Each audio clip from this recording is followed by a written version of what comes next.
경제신문을 읽어줘. 10월 27일부터 10월 31일까지. 부동산 마피 속출하는데 3중 규제, 노도강 부글부글. 강북 신축 분양가보다 1억 낮아. 수원 광명서도 마피 매물 잇따라. 이런데도 강남급 규제 분통. 신규 분양시장도 위축 불가피. 추첨제, 축소 중도금 규제 영향.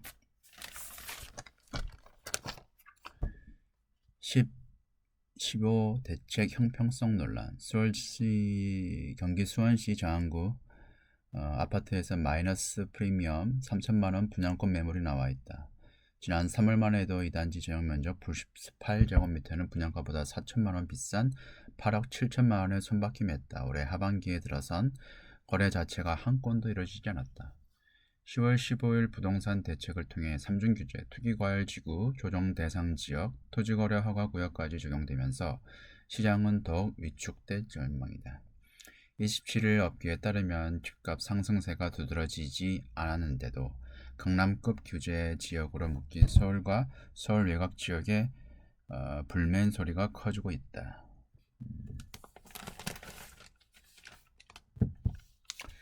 수도권 청약시장은 로또 청약이 가능한 강남 3구와 용산구 등 1극 체제로 재편될 것이라는 관측이 나온다.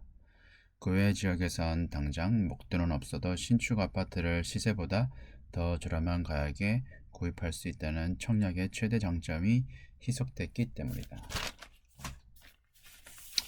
두 번째, 서초 구로 중랑구 월세거래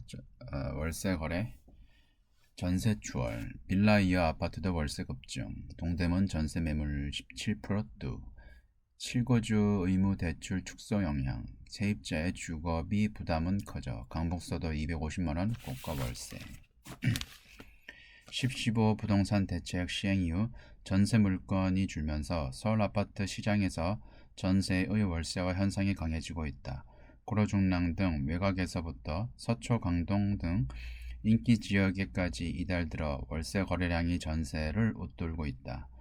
정부가 집값을 잡기 위해 3중 규제 적용 지역을 대폭 확대하는 초강수를 뒀지만 M1 임차인의 주거비 부담이 늘어나고 있다는 지적이 나온다. 멀 임대료가 기본 수백만 원에 달하는 고가 지역 상황도 비슷하다. 부동산 빅데이터 업체 아실에 따르면 대단지 공급이 잇따르고 있는 동대문구의 전세 물건은 10.15 대책 이후 17% 급감했다. 지난 14일 1122건에서 이날 932건으로 감소했다. 정부가 잇따라 내놓은 부동산 대책의 영향으로 풀이된다. 6.27 대책으로 갭 투자에 활용되는 소유권 이전 조건부 전세 대출이 금지됐다. 10.15 대책에선 서울 전역에 실거주 의무가 부과됐다. 그동안 시장에서 전세 공급자 역할을 해온 갭 투자자나 다주택자의 물량이 줄어 전세난이 심화되고 있다. 전세 대출이 규제 대상이 되면서 수요자의 전세 보증금 마련하는 것도 힘들어졌다.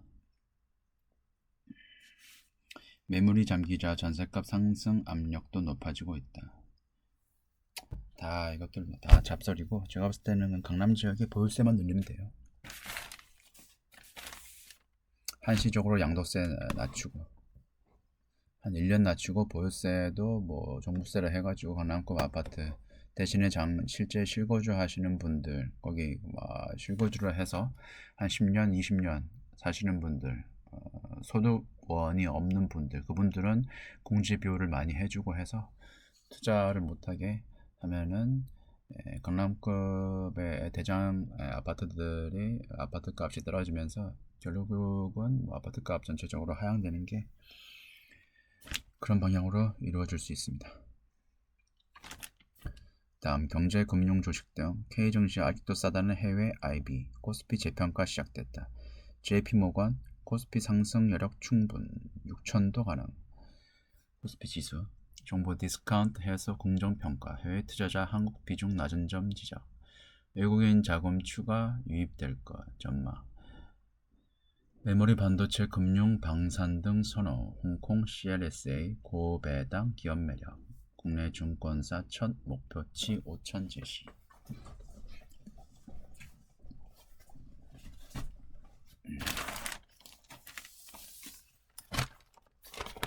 글로벌 유동성이 완화되며 주식 가치가 높아지고 있는 시점에서 한국 증시의 밸류에이션 또한 재평가될 수 있다. 1년 후 코스피 지수 6천도 가능하다. 한국 증시 역사에서 정책 효과와 기업이익 증가가 동시에 나타나는 건 매우 이례적이다. 내년 지수 목표를 5천으로 제시한다. KB증권. 좀 전 거는 JP모건. 코스피 지수가 4천선을 돌파하자 국내외 증권사들이 한국 증시의 근본적 재평가 가능성을 강조하며 전망치를 잇따라 상향하고 있다. 머지않아 상법 개정 등 주주가치 확대, 외국인 자금 추가 유입, 밸류에이션 상승으로 이어지는 구조적 선순환이 일어날 수 있다는 것이다.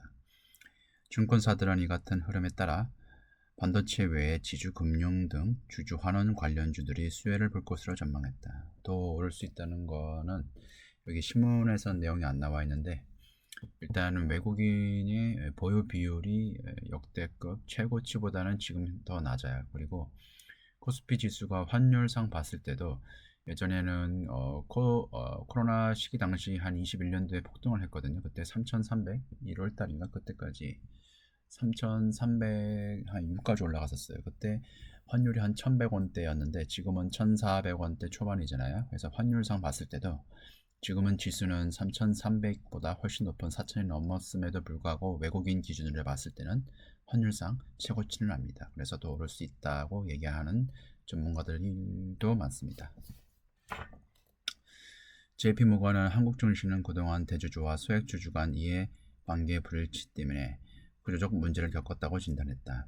이 때문에 일부 기업에서 과도한 현금을 보유하며 주주 환원율을 낮게 유지하거나 중복 상장 또는 과도한 설비 투자에 나섰다는 것이다. 증시개혁 정책에 따라 새로운 기준이 정립될 경우 이런 할인 요소가 해소되며 외국인 자금이 유입되는 구조 개선이 나타날 것이라 전망했다. JP모건은 이 같은 정책 효과가 외국인 자금을 추가로 끌어들일 것이란 전망했다. JP모건에 따르면 코스피 지수의 주가 순이익 비율 PER 13.2배, 주가 순자산 비율 PBR은 10.34배에 그치고 있다. KB증권은 국내 증권사로는 최초로 코스피 지수 목표 5천을 제시했다. 한국 증시 역사의 순이익과 정책에 따른 밸류에이션의 동반 상승은 매우 드물게 나타나는 일이라고 설명했다. 종목 중에서는 삼성전자, SK하이닉스, 하나에어로스페이스, 현대차 등을 추천했다. CLSA는 고배당 안정성과 주주 환원 의지가 강한 기업을 주목한다며 LG, 현대글로비스, LG가 그런다고? 우리금융지주, HD 한국조선해양 등을 수혜주로 제시했다. 다음 2000에서 4000 질주. 한국 올해 수익률 68% 세계 킹. 2200까지 하락했다가 반전. 새 정부 증시 부양책 기대감에 미국 기준금리 인하 글로벌 유동성, 삼전 하이닉스 AI발 반도체 랠리, 조선 방산 원전 등 새 수출 산업 등장. 외국인 4월부터 12조 쓸어 담아. 항생 30%, 니케이 26%, 대만 20%, 코스피 타국의 2에서 4배 압도적 수익. 올해 초까지만 해도 국내 증시엔 희망이 없어 보였다. 미국 증시가 내릴 때 동반 하락하고 오를 때는 나홀로 떨어지는 현상이 반복됐다. 지친 투자자 사이에서 국장 탈주는 진흥순이란 냉소 섞인 유행어가 돌았다. 그러나 단 7개월 만에 코스피 지수는 거침없이 1758포인트 급등하며 반전 드라마를 썼다. 국내 증시에 제때 투자하지 못한 투자자 사이에선 오히려 포모가 확산하고 있다.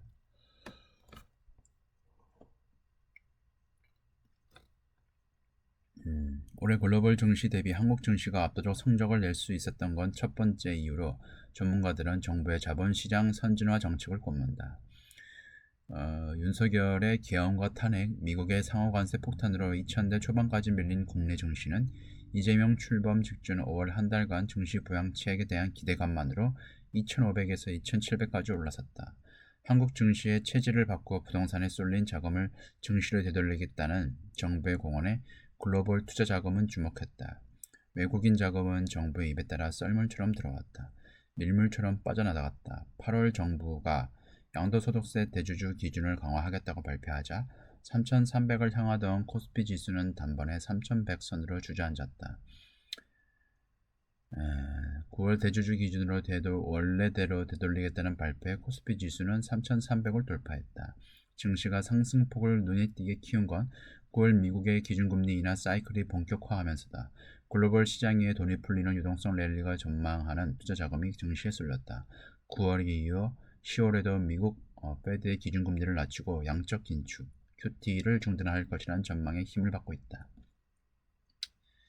지금은 코스피 지수 상승세를 가속도로 붙인 건 시가총액 1위 차지하고 있는 반도체 투톱이다. 반도체 수요가 기하급수적으로 늘어날 것이라는 기대에 삼성전자와 SK하이닉스는 9월 이후 46%, 98% 급등했다. 이들은 유가증권 시가총액에서 54%를 두 종목에 차지했다. 이야.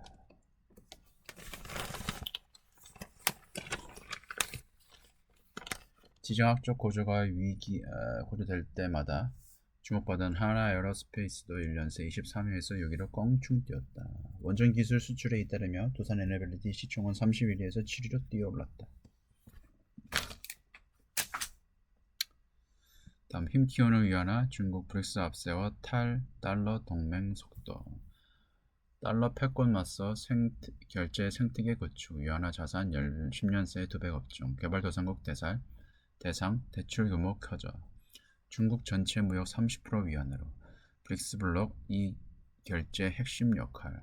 디지털 화폐도 미국과 경쟁 격화.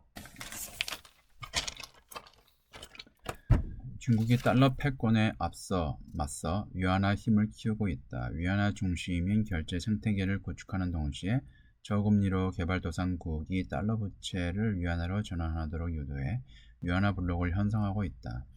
디지털 화폐 영역에서도 미중 간 통화 주권 경쟁이 갈수록 치열해지고 있다. 26일 블룸버그 통신에 따르면 중국 인민은행은 지난 24일 판궁성 인민은행장 주재로 열린 회의에서 위안화 국제화를 적극 추진하고 있어 무역에서 위안화를 확대 적용할 것이라고 했다. 해외 시장에서 위안화 자산이 폭발적으로 늘고 있다. 무역 금융 분야에서도 위안화의 존재감이 급격히 커지고 있다. 국제 결제 시스템에 따르면 지난 3년간 위안화의 글로벌 무역 금융 점유율은 4배 상승해 9월 기준 7.6%에 달했다. 특히 브릭스 국가들이 위안화 블록의 핵심 축이 되고 있다.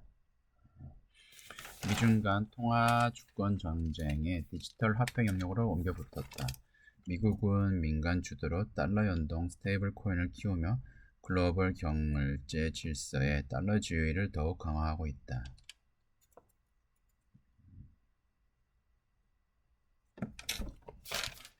다음 파월 매파.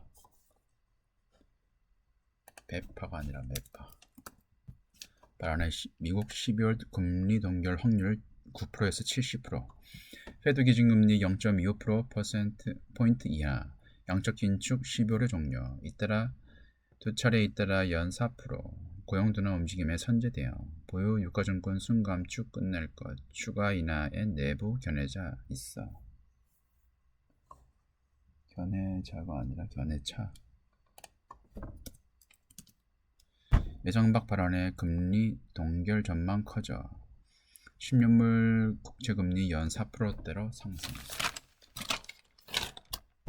페드가 29일 FOMC에서 예상대로 기준금리를 0.25%포인트 인하했다. 하지만 제롬 파월이 12월 금리 인하는 기정사실이 아니라고 밝히면서 시장 분위기가 냉각됐다. 당초 시장에선 12월 기준금리 인하를 예상했지만 파월 의장의 발언이 매파적으로 해석되면서 시장에서 12월 금리 동결 확률이 70% 이상으로 높아졌다.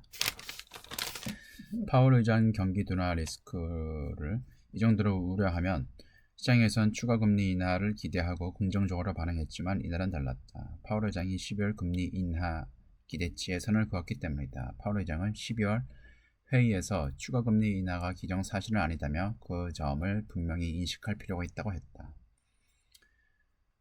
페드워치 시카고 페드워치에 따르면 금리 선물 시장은 한국 시간 30일 오후 3시 기준 12월 금리를 동결할 가능성은 70.4%로 반영했다.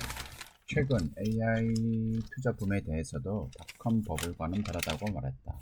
닷컴 버블 때와는 달리 현재 고평가 논란이 있는 기업들은 실제 이익과 사업 모델이 있다는 점을 이유로 들었다. 파월 의장은 이러면서 데이터 센터 장비 등 AI 관련 투자가 성장의 큰 축인 건 맞지만 소비가 미국 경제에서 훨씬 더 큰 비중을 차지한다며 미국의 소비는 특히 상위 소득층에서 계속되고 있다고 말했다.